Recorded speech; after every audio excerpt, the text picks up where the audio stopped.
फातिमा की रानी माँ, प्रभु यीशु की माँ, आसरा तू ही है माँ।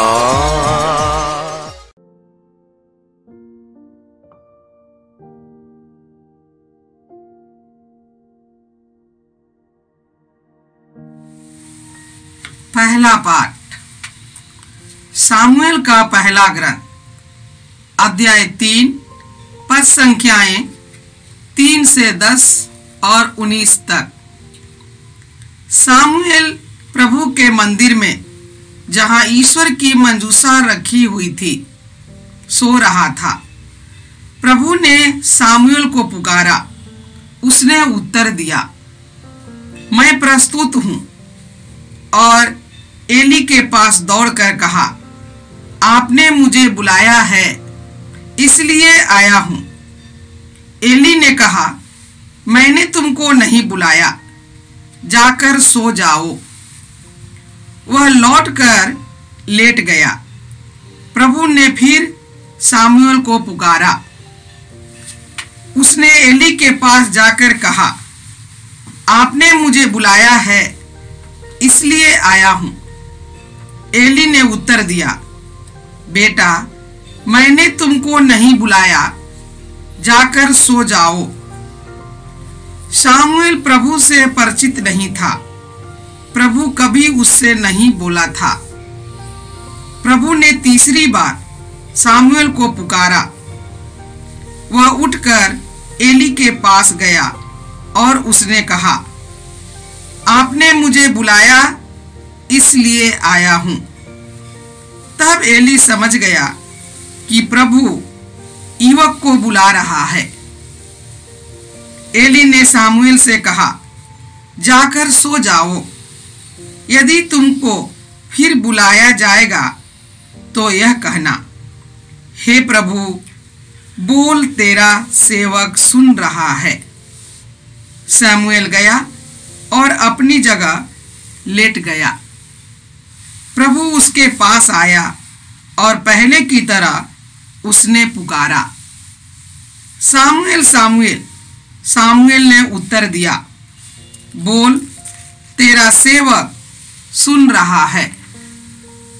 सामुएल बढ़ता गया। प्रभु उसके साथ रहा और उसने सामुएल को जो वचन दिए थे, उनमें से एक को भी मिट्टी में नहीं मिलने दिया। प्रभु की वाणी। ईश्वर को धन्यवाद। भजन अनुवाक्य। हे प्रभु, मैं तेरी आज्ञाओं का पालन करने आया हूँ।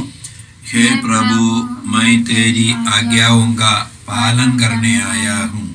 मैं कब से प्रभु पर भरोसा रखता आ रहा हूँ। कभी अभी उसने झुककर मेरी पुकार सुनी है। उसने मुझे एक नया गीत, हमारे ईश्वर का स्तुति गान सिखाया है। अनुवाक्य। हे प्रभु, मैं तेरी आज्ञाओं का पालन करने आया हूँ। हे प्रभु, मैं तेरी आज्ञाओं का पालन करने आया हूँ। तूने न तो यज्ञ चाहा और न चढ़ावा, किंतु तूने मुझे सुनने के कान दिए। तूने न तो होम मांगा और न बलिदान, इसलिए मैंने कहा, देख, मैं आ रहा हूँ। अनुवाक्य। हे प्रभु, मैं तेरी आज्ञाओं का पालन करने आया हूँ। हे प्रभु, मैं तेरी आज्ञाओं का पालन करने आया हूँ। मुझे धर्म ग्रंथ में यह आदेश दिया गया है कि मैं तेरी आज्ञाओं का पालन करूं। हे मेरे ईश्वर, तेरी इच्छा पूरी करने में मुझे आनंद आता है। तेरा नियम मेरे हृदय में घर कर गया है। अनुवाक्य। हे प्रभु, मैं तेरी आज्ञाओं का पालन करने आया हूँ।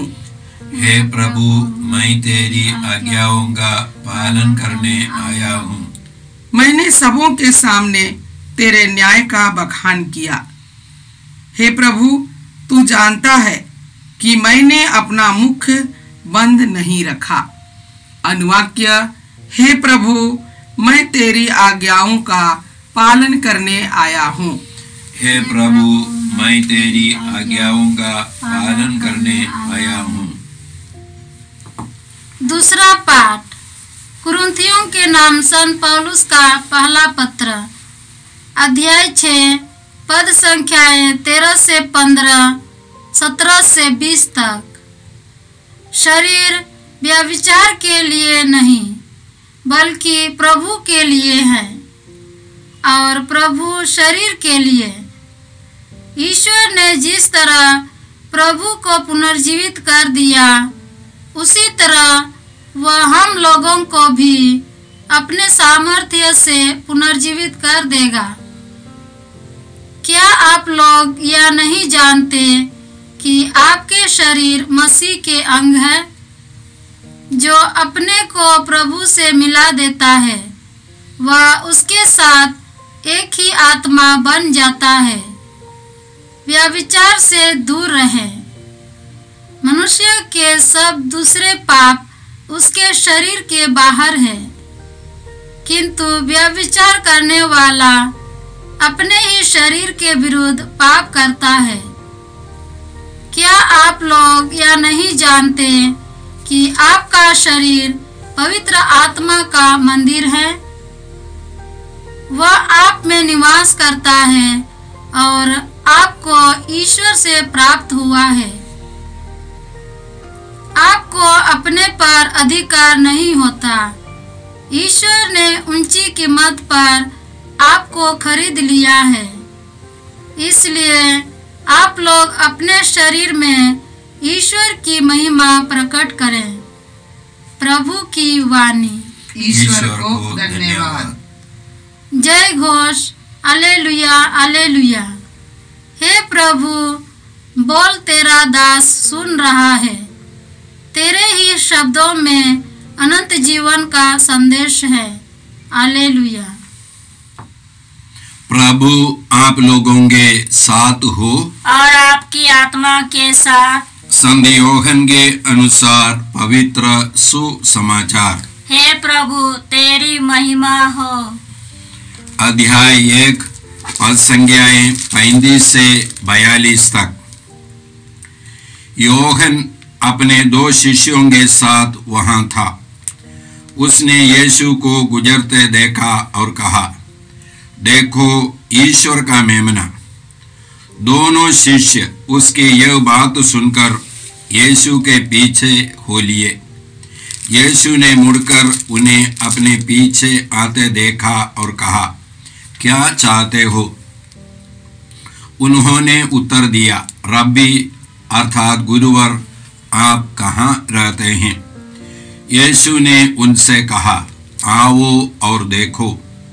उन्होंने जाकर देखा कि वे कहाँ रहते हैं, और उस दिन वे उनके साथ रहे। उस समय शाम के लगभग 4 बजे थे। जो योहन की बात सुनकर यीशु के पीछे हो लिए थे, उन दोनों में से एक सीमोन पेतरुस का भाई अंद्रयस था। उसने प्रातः अपने भाई सीमोन से मिलकर कहा, हमें मसीह अर्थात क्रिस्त मिल गए हैं, और वह उसे यीशु के पास ले गया। यीशु ने उसे देखकर कहा, तुम सीमोन योहन के पुत्र हो, तुम केफस अर्थात पेतरुस कहलाओगे। यह प्रभु का सुसमाचार है। हे क्रिस्त, तेरी स्तुति हो। क्रिस्त में प्यारे भाई बहनों, आज का पहला पाठ सामुएल के पहले ग्रंथ से था। वहां पर हम लोगों ने सामुएल की बुलाहट के बारे में सुना। बाइबल के इतिहास के अनुसार मूसा नबी के समय से सामुएल नबी के समय तक करीब 200 सालों के लिए इस्राएल में कोई नबी उत्पन्न नहीं हुआ था। जब ईश्वर ने सामुएल को बुलाया हम लोग सामुएल के ग्रंथ के 3 अध्याय के पहले वाक्य में इसी प्रकार पढ़ते हैं। सामुएल एली के निरीक्षण में प्रभु की सेवा करता था। उस समय प्रभु की वाणी बहुत कम सुनाई पड़ती थी और उसके दर्शन भी दुर्लभ थे। उस समय में ईश्वर ने सामुएल को बुलाया। जब सामुएल पुरोहित एली के साथ ईश्वर की सेवा में था, रात के समय में ईश्वर ने पुकारा, सामुएल सामुएल। और सामुएल ने कहा, मैं प्रस्तुत हूँ। वह दौड़ करके पुरोहित एली के पास गया और उससे पूछा, क्या आपने मुझे बुलाया है? और एली ने कहा कि मैंने तुमको नहीं बुलाया, तुम जाकर के सो जाओ। इसी प्रकार 3 बार उसको हुआ। 3 बार उसने ईश्वर की आवाज़ सुनी। तीसरे बार एली को मालूम हो गया, पुरोहित एली को मालूम हो गया ईश्वर सामुएल को बुलाता है। इसलिए एली ने सामुएल से कहा, अगले बार जब तुम यह आवाज़ सुनोगे तब तुमको कहना, प्रभु बोल, तेरा सेवक सुन रहा है। चौथा बार ईश्वर ने बुलाया, सामुएल सामुएल। और सामुएल ने कहा, प्रभु बोल, तेरा सेवक सुन रहा है। और ईश्वर ने सामुएल को इस्राएल के बारे में और उसके भविष्य के बारे में सुनाया। जैसे हम लोग जानते हैं, सामुएल इस्राएल के इतिहास में एक महत्वपूर्ण नबी है। उसके समय में ईश्वर ने, या उसके समय में सामुएल के द्वारा ईश्वर ने पहले राजा साउल का अभिषेक किया। तो उस समय से राजाओं का शासन इस्राएल के राज्य में शुरू हो गया। हम लोग आज के पाठ में जैसे सुना, ईश्वर ने 2 बार सामुएल का नाम लेकर के बुलाया, सामुएल सामुएल। यदि बाइबल में हम लोग देखेंगे तो जहाँ कहीं भी ईश्वर इसी प्रकार किसी को बुलाता है, एक महत्वपूर्ण कार्य या मिशन कार्य करने के लिए है, या एक महत्वपूर्ण शिक्षा देने के लिए है। जैसे ईश्वर ने इब्राहिम को बुलाया। उत्पत्ति ग्रंथ के 12वां अध्याय में हम लोग पढ़ते हैं, इब्राहिम इब्राहिम। इब्राहिम ने कहा, मैं प्रस्तुत हूँ। तब ईश्वर ने कहा, तुम अपना देश, अपना कुटुंब और अपने पिता का घर छोड़ दो और उस देश में जाओ जिसे मैं तुमको दिखाऊंगा। मैं तुमको एक महान राष्ट्र बनाऊंगा और तुम्हारे द्वारा सारी पृथ्वी के सभी लोग आशीर्वाद प्राप्त करेंगे। और इसी प्रकार हम लोग उत्पत्ति ग्रंथ के 22वां अध्याय में भी देखते हैं, ईश्वर ने फिर इब्राहिम को बुलाया, इब्राहिम इब्राहिम। और इब्राहिम ने कहा, मैं प्रस्तुत हूँ। तब ईश्वर ने कहा, तुम अपने पुत्र को, अपने एकलौते पुत्र को, अपने परम प्रिय इसहाक को मोरिया पर्वत ले जाओ और वहाँ पर ले जा करके उसको बलि चढ़ाओ। और हम जानते हैं ये सारे कार्य एक महत्वपूर्ण संदेश या मिशन के लिए था।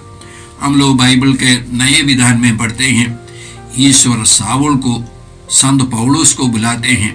जब वो दमास्क की तरफ जा रहा था, ईश्वर ने बुलाया, साउल साउल। पुनर्जीवित यीशु ने बुलाया, साउल साउल, तुम क्यों मुझ पर अत्याचार करते हो।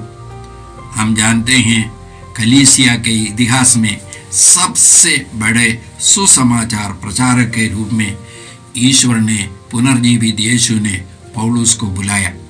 इसी प्रकार हम लोग संत लूकस के सुसमाचार में भी देखते हैं, जब यीशु मार्ता और मरियम के घर गए, वहाँ पर मरियम यीशु के चरण में बैठ करके यीशु का वचन सुन रही थी और मार्ता बहुत सारी बातों के विषय में चिंतित थी। जब मार्ता आकर के यीशु से शिकायत की, तब यीशु ने मार्ता से कहा, मार्ता मार्ता, तुम बहुत सी बातों के विषय में चिंतित और व्यस्त हो। एक ही बात जरूरी है, मरियम ने सबसे उत्तम चीज चुन लिया है, वह उससे नहीं लिया जाएगा। ये सबसे उत्तम चुनने की बात हम सब लोग चिंतित और व्यस्त है अपने जीवन में। इसलिए यीशु ने कहा संत मत्ती के सुसमाचार के 6 अध्याय में, चिंता मत करो। कौन चिंता करने से अपना जीवन घड़ी भर बढ़ा सकता है? आकाश के पक्षियों को देखो, वे ना तो बोते हैं, ना लुनते हैं, ना बखारों में जमा करते हैं, फिर भी तुम्हारे स्वर्गीय पिता उनकी देखभाल करते हैं। और खेत के फूलों को देखो, वे ना तो श्रम करते हैं और ना काटते हैं, लेकिन मैं तुमको विश्वास दिलाता हूँ, सुलैमान भी अपने पूरे ठाट बाट में उनके एक के बराबर नहीं कर सकता था। और उसके बाद यीशु ने कहा, क्या कहा? तुम सबसे पहले ईश्वर का राज और उसकी धार्मिकता की खोज में लगे रहो, ये सारी चीजें तुम्हें योग ही मिल जाएगी। कहने का मतलब क्या है? जब तुम ईश्वर की चिंता करोगे, जब तुम अपने मन में ईश्वर की बातों पर रखोगे, ईश्वर तुम्हारे चिंता करेंगे। तो आज के इस पहले पाठ में प्रभु हम लोगों को एक महत्वपूर्ण शिक्षा देते हैं। वह क्या है? ईश्वर पर मन लगाना, ईश्वर के बात पर प्रथम स्थान देना, या ईश्वर को अपने जीवन में प्रथम स्थान देना। आज के पहले पाठ में हम लोगों ने यह भी सुना, सामुएल का पहला ग्रंथ 3 अध्याय के 19वां वाक्य, सामुएल बढ़ता गया, प्रभु उसके साथ रहा। सामुएल बढ़ता गया, प्रभु उसके साथ रहा। हम बाइबल में देखते हैं, जब कभी ईश्वर किसी को कोई महत्वपूर्ण कार्य करने के लिए भेजता है, तो ईश्वर की प्रतिज्ञा है, मैं तुम्हारे साथ रहूंगा। हम लोग उत्पत्ति ग्रंथ के 39वां अध्याय के 2 वाक्य में इसी प्रकार पढ़ते हैं, प्रभु यूसुफ का साथ देता था, इसलिए उसके सब काम सफल थे। प्रभु यूसुफ के साथ देता था, इसलिए उसके सब काम सफल थे। हम लोग सामुएल के ग्रंथ में ही 18वां अध्याय के 14वां वाक्य में दाऊद राजा के बारे में इसी प्रकार पढ़ते हैं, दाऊद अपने सब कामों में सफल होता था, क्योंकि प्रभु उसके साथ था। नए विधान में संत लूकस के सुसमाचार में हम लोग पढ़ते हैं, गब्रियल दूत आकर के ईश्वर के तरफ से आकर के संदेश देते हैं, प्रणाम प्रभु की कृपा पात्री, प्रभु आपके साथ है। प्रणाम प्रभु की कृपा पात्री, प्रभु आपके साथ है।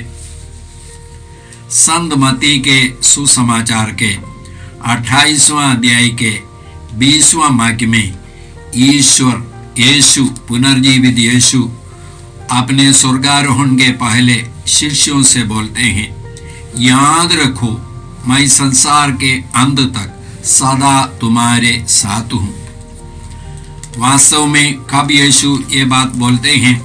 तो यीशु ने शिष्यों से कहा, स्वर्ग में और पृथ्वी पर सारा अधिकार मुझे मिला है, इसलिए तुम लोग जाकर सब राष्ट्रों को शिष्य बनाओ और उन्हें पिता, पुत्र और पवित्र आत्मा के नाम पर बपतिस्मा दो, और जो जो आदेश मैंने तुमको दिया है उन्हें पालन करना उन्हें सिखलाओ, और याद रखो मैं संसार के अंत तक सदा तुम्हारे साथ हूं। तो जब हम लोग यीशु के शिक्षा का प्रचार करते हैं, तब यीशु हमारे साथ है, हमको आशीर्वाद देते हुए, हमको कृपा देते हुए। आज के दूसरे पाठ कुरिन्थियों के नाम पत्र से है। वहाँ पर हम लोगों ने सुना पौलुस कुरिन्थ के लोगों से बोलते हैं और आज हम लोगों से बोलते हैं, ये शरीर बुराई के लिए नहीं है, ये शरीर में हमको ईश्वर की महिमा प्रकट करना है। क्यों? क्योंकि वचन पौलुस बोलते हैं, क्या आप यह नहीं जानते कि आपका शरीर पवित्र आत्मा का मंदिर है, वह आप में निवास करता है, उससे आपको ईश्वर से प्राप्त हुआ है, इसलिए आपको अपने पर अधिकार नहीं है। आप लोग कीमत पर खरीदे गए हैं, इसलिए आप लोग अपने शरीर में ईश्वर की महिमा प्रकट करें। हमारा शरीर ईश्वर का मंदिर है, इसलिए इस शरीर को पवित्र रखना है। आज के सुसमाचार में हम लोगों ने सुना कि यीशु शिष्यों को बुलाते हैं। यीशु ने जो कार्य इस संसार में हमारे लिए किया है, उस कार्य को जारी रखने के लिए ईश्वर ने कौन सा कार्य किया है? ईश्वर ने ईश्वर के राज्य की स्थापना की है हमारे बीच में। हम लोग संत योहन के पहले पत्र के 3 अध्याय के 8वां वाक्य में इसी प्रकार पढ़ते हैं, जो पाप करता है वह शैतान की संतान है, क्योंकि शैतान प्रारंभ से पाप करता आया है। ईश्वर का पुत्र इसीलिए प्रकट हुआ कि वह शैतान के कार्य समाप्त कर दे, और यीशु ने शैतान के कार्य को समाप्त किया है, पाप को हमारे जीवन से समाप्त कर दिया है। यीशु ने हमारे पापों के लिए, इस दुनिया के हर व्यक्ति के पापों के लिए प्रायश्चित किया है। ये बात या ये संदेश लोगों को मालूम नहीं है, इसको हम लोगों को लोगों तक पहुंचाना है। यीशु ने हम हर एक व्यक्ति के पापों के लिए प्रायश्चित किया है, इसलिए यीशु में विश्वास करके पाप को छोड़ देने पर और यीशु को अपने जीवन के एकमात्र मुक्तिदाता के रूप में स्वीकार करने पर हमको पवित्र आत्मा यीशु देते हैं। ये पवित्र आत्मा के द्वारा हम लोग ईश्वर की संतान बन जाते हैं, नई सृष्टि बन जाते हैं, अनंत जीवन के अधिकारी बन जाते हैं। ये सच्चाई इस दुनिया के 2/3 लोगों को मालूम नहीं है। इस सच्चाई को जानने वाले हम हर एक व्यक्ति को इस सच्चाई के साक्षी बनना है, अपने जीवन के द्वारा, अपने वर्ताव के द्वारा, अपने बोली के द्वारा। इसलिए भाइयों और बहनों, ये हमारी जिम्मेवारी है, इस जिम्मेवारी को हमको निभाना है। आज हम लोग प्रभु से कृपा मांगते हैं, प्रभु को धन्यवाद देते हैं। ये कृपा, इसकी जानकारी की कृपा प्रभु ने हमें दी है। हम लोग भी अपने तरफ से अपने शक्ति के अनुसार इसके साक्षी हम लोग बन सके। हम प्रार्थना करें। हे परम पिता ईश्वर, तेरे वचनों के लिए हम तुझे धन्यवाद देते हैं, विश्वास के वरदान के लिए हम तुझे धन्यवाद देते हैं। हे पिता ईश्वर, हम लोग भी अपने स्तर पर अपने शक्ति के अनुसार इस विश्वास के साक्षी बन सके। हे माता मरियम, स्वर्ग के दूतों और संतों, हमारे लिए प्रार्थना कीजिए। ये प्रार्थना हम करते हैं प्रभु क्रिस्त के द्वारा, आमीन। जय यीशु क्रिस्त में प्रिय भाई और बहनों, प्रभु यीशु ने हमें आदेश दिया है संसार के कोने कोने में जाकर सारी सृष्टि को सुसमाचार सुनाओ। सुसमाचार सुनने के लिए और सुनाने के लिए एक अच्छा मौका है। आप कृपया इस चैनल का सब्सक्राइब करें, लाइक करें, शेयर करें, बेल आइकन दबाएं, ताकि यहाँ की नई वीडियोस की सूचना आपको मिलती रहेगी। साथ साथ आप दूसरों को भी प्रेरणा दें इसका सब्सक्राइब करने के लिए। याद रखें, कल के मिसा के दैनिक पाठ और उस पर टिप्पणियाँ आज ही दोपहर के बाद हम लोग अपलोड करते हैं। कृपया आज ही उसको सुनकर कल की तैयारी करें। प्रभु यीशु आपको और आपके परिवार को 100 गुनी आशीष देंगे। जय यीशु।